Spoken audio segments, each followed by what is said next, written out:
मित्रांनो, स्वागत आहे आपलं जॉब्स 247 यूट्यूब चॅनलवरती। मित्रांनो, मी तुमच्यासाठी घेऊन आलेलो एक नवीन अशी अपडेट। आजची अपडेट आहे मुख्यमंत्री युवा कार्य प्रशिक्षण योजनेसाठीची। तर मित्रांनो, मुख्यमंत्री युवा कार्य प्रशिक्षण योजनेअंतर्गत जर समजा तुम्ही एखाद्या आस्थापनेमध्ये जॉईन झाले असाल। आता आस्थापना म्हणजे जे काही संस्था आहे किंवा गव्हर्नमेंटचं ऑफिस आहे, उदाहरणार्थ जिल्हा परिषद, पंचायत समिती, महानगरपालिका किंवा इतर कोणतेही जे काही ऑफिस असेल ते, तर त्या आस्थापनेमध्ये जर समजा तुम्ही जॉईन झाले असाल तर मित्रांनो, तुम्ही तुमच्या जर समजा 1 महिना जास्त कालावधी झाला असेल तर तुम्हीसुद्धा तुमच्या जे काही वेतन आहे त्याची वाट बघत असाल तर मित्रांनो, त्या संदर्भात एक छोटीशी माहिती माझ्यापर्यंत आलेली आहे। त्याबद्दलची इन्फॉर्मेशन आजच्या या व्हिडिओमध्ये मी तुम्हाला देणार आहे। तर मित्रांनो, तुमच्यासारखाच मी सुद्धा या योजनेमध्ये जे आहे एक लाभार्थी म्हणून जे आहे जॉईन झालेलो आहे। मुख्यमंत्री युवा कार्य प्रशिक्षण योजनेअंतर्गत महानगरपालिकेच्या ठिकाणी मी जॉईन झालेलो आहे। तर मित्रांनो, यामध्ये जे आहे त्यांनी माझ्यापर्यंत एक छोटीशी इन्फॉर्मेशन दिलेली आहे। तर ही इन्फॉर्मेशन जी आहे मित्रांनो, ती अशी आहे की जे काही आपली अटेंडन्स आहे, समजा जसं की मी माझं एक उदाहरण म्हणून सांगतो की जसं की मी 13 ऑगस्टला एका आस्थापनेमध्ये जॉईन झालेलो आहे महानगरपालिकेच्या। तर अशा प्रकारे 1 महिना ऑलरेडी कंप्लीट झाला आहे 13 सप्टेंबरपर्यंत, परंतु अजूनपर्यंत देखील जे काही पेमेंट आहे ते आलेलं नाही। तर मित्रांनो, जे कालची तारीख होती, शनिवार होता, तर त्या दिवशी जे आहे आम्हाला जे काही आमचं महानगरपालिकेचं सामान्य प्रशासन विभाग आहे त्यामार्फत आम्हाला आमच्या आधार कार्ड, बँक पासबुकची झेरॉक्स अशा प्रकारचे कागदपत्र घेऊन आमच्या सामान्य प्रशासन विभागाला आम्हाला बोलावलं होतं। तर मित्रांनो, त्या ठिकाणी जेव्हा आम्ही गेलो तर त्या ठिकाणी जे आहे आमची माहिती जी आहे ही ऑनलाईन पोर्टलवरती अपडेट करण्यात आलेली आहे। तर ते पोर्टलबद्दल मी तुम्हाला थोडीफार माहिती देणार आहे। ते पोर्टलचं आहे फक्त विद्यार्थ्यांसाठी नाही आहे, ते पोर्टल फक्त आणि फक्त संबंधित आस्थापनांसाठी राहणार आहे। तर मित्रांनो, त्यामध्ये जे आहे या पोर्टल अशा प्रकारचं आहे।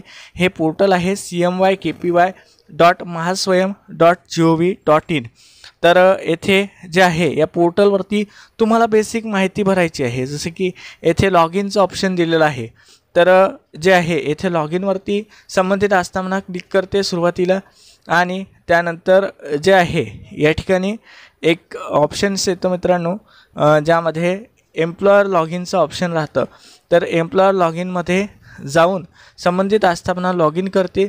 लॉग इन केल्यानंतर त्यांना त्यांच्या ठिकाणी जे काही विद्यार्थी आहे जॉईन झालेले, त्यांची माहिती त्यांना त्या ठिकाणी पाहायला मिळते। तर मित्रांनो, ती माहिती त्यांना दिसल्यानंतर त्यामध्ये त्यांना इन्फॉर्मेशन जी आहे त्याबद्दलची अपडेट करायची राहणार आहे। तर त्यामध्ये जे आहे त्यांना ऑनलाईन अटेंडन्ससुद्धा फिलअप करायचं ऑप्शन्स त्यामध्ये त्यांनी दिलेलं आहे। हे झाली एक महत्त्वाची इन्फॉर्मेशन। तर येथे दिलेलं आहे की Aadhaar is mandatory for existing and new training. तर जे काही तुमचं आधार कार्ड आहे ते तुमच्याकडे ओरिजिनल असणे गरजेचं आहे, ते अपडेटेड असणे गरजेचं आहे।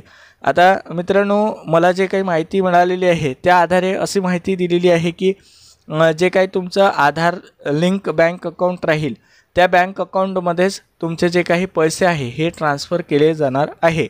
तर मित्रांनो, आमचं जे आहे शनिवार दिवशी जे आहे आमची माहिती संबंधित पोर्टलवरती फिलअप करण्यात आलेली होती, आणि त्यानुसार जे आहे आता वेतन आम्हाला मिळणार आहे, परंतु अजूनपर्यंत मिळालेलं नाही। ज्या दिवशी पण आपल्याला आपल्या खात्यामध्ये हे पैसे येणार तर त्या दिवशी मी आपल्या या चॅनलवरती या संदर्भाचा एक नवीन व्हिडिओ आणण्याचा नक्की प्रयत्न करेल। तर मित्रांनो, बऱ्याच विद्यार्थ्यांच्या मनात हे सुद्धा प्रश्न आहे की अटेंडन्सचा फॉर्मॅट कशा प्रकारे आहे। तर मित्रांनो, मी एक माहिती हेतूसाठी फक्त जो आहे एक अटेंडन्सचा ब्लँक असा फॉर्मॅट तुमच्यासमोर सादर करत आहे।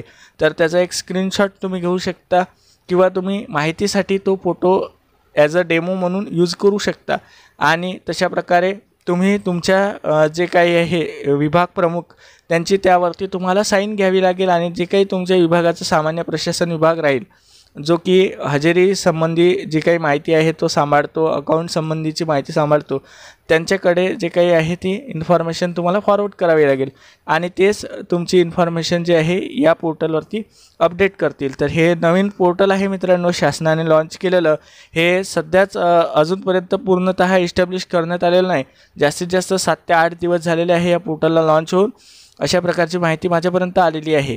तर जे काही तुमचं आधार लिंक बँक अकाउंट आहे त्याविषयीची माहिती जी आहे तुम्ही महास्वयं पोर्टलवरती येथे बाजूला तुम्हाला दिसतच आहे की job seeker /CMY KPY training log in या सेक्शनला येथे येऊन तुम्हाला लॉग इन करायचं आहे आणि लास्टला एक ऑप्शन येतं प्रोफाईलचं। तर त्या प्रोफाईलच्या ऑप्शनमध्ये लास्ट टॅब जी राहतं त्या ठिकाणी तुम्हाला बँक अकाउंट डिटेल्स ॲड करायचं ऑप्शन दिलेलं आहे। तर ते काही तुमची बँक डिटेल्स आहे ती त्या ठिकाणी सुद्धा तुम्ही ॲड करून ठेवा। तुमचं जे काही प्रोफाईल आहे ते 100% कंप्लीट करून ठेवा, जेणेकरून तुम्हाला तुमचं पेमेंट मिळण्यास कुठल्याही प्रकारची अडचण जाणार नाही। तर अशा प्रकारे जे आहे ही एक महत्त्वाची माहिती होती। हा व्हिडिओ फक्त माहिती हेतूसाठी बनवण्यात आलेला आहे। जर तुम्हाला हा व्हिडिओ आवडला असेल तर मित्रांनो जास्तीत जास्त हा व्हिडिओ लाईक करा, शेअर करा, आपल्या मित्रांसोबत शेअर करायला विसरू नका। चला तर भेटूया अशाच एका नवीन व्हिडिओमध्ये। धन्यवाद।